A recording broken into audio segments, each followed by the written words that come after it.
Well, this season has been one for the record books, but to look back at why, we have to look at the bigger picture. And to look at the bigger picture, we have to go higher in the atmosphere, to the jet stream, that is. If you're not familiar with the jet stream, it's that fast-moving ribbon of air that circles the northern and southern hemisphere.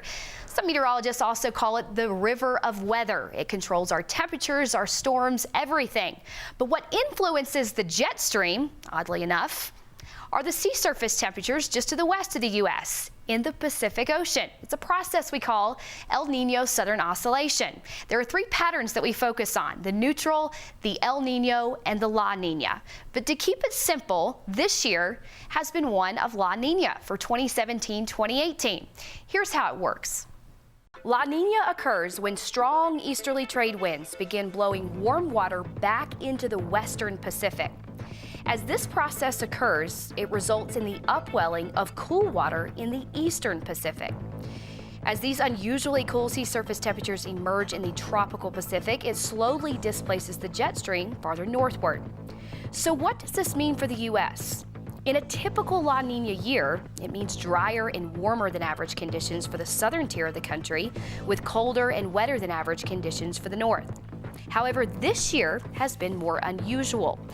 Unusual in terms of how much cold air we have seen as far south as Florida, where snow fell in the month of December.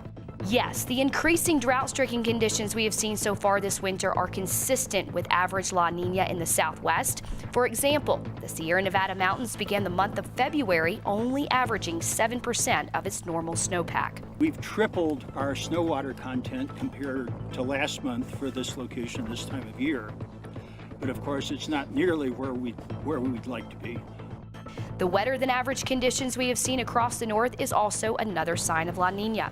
Erie, Pennsylvania, for example, set an all-time record for the season snow total with more than 155 inches so far this season.